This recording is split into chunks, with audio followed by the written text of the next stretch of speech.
One of the biggest questions surrounding R. Kelly are the allegations that he's brainwashed his girlfriends, Azriel Clary and Jocelyn Savage. When Gayle King interviewed them, the two passionately defended their love and insisted they are not brainwashed. The parents of these women believe their daughters are in a sex cult being held against their will. Truth Team, what say you about this? Well, brainwashing is a real thing. I mean, this is how people get involved in cults. Yes. It's a very well-known phenomenon. And the biggest part of brainwashing is isolating that victim from everyone else. So the family members start to notice, I don't have access to my family member or my friend or my loved one anymore. And it's really all about a foot in the door technique, which is also a marketing technique, which means that they get you to commit to something small. And then over time, a little bigger, and then it doesn't seem so crazy because it's a gradual inception as opposed to outright saying, don't ever talk to your parents again, you're with me now. But eventually, they isolate the person so much from the outside world that you can feel free to feed them anything you want, and they will believe it. I think what made this story so difficult is, one, you have the girls accusing their parents of wanting money. And one girl said that her parents told her to make sure she took naked pictures with R. Kelly so they would have those pictures to blackmail him. And the parents denied it. And the parents, of course, denied all of this. But the police were called by these parents, and the police have apparently done wellness checks with these girls where they've gone out to the house, they've interviewed them, because if they were being held against their will, that's kidnapping. And they were going to remove the girls from the house, but the girls were insistent. And I'm calling them girls, but they're actually young women because they're all over the age of 18, both of them over the age of 18.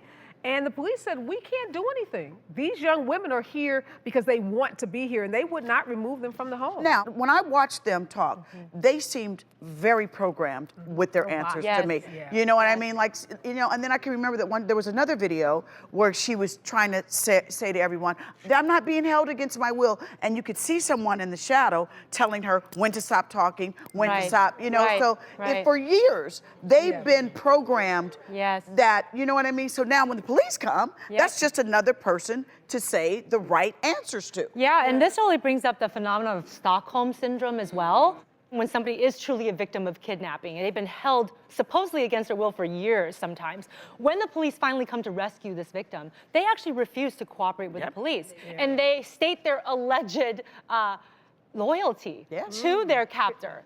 And the theory behind this is that at some point it was a defense mechanism, that they realize that they're in a dangerous situation and their mind is saying, cooperate with them, love them if you can, so that you're not traumatized every single day of your life, and also so you can save your own life. Because if they know that you're not acting like you're gonna run away, they might actually treat you slightly better. And we see this sometimes with these captor-victim relationships. And so in this case, if these women are actually kidnapped, and you see that police are going there and saying, hey, tell us the truth.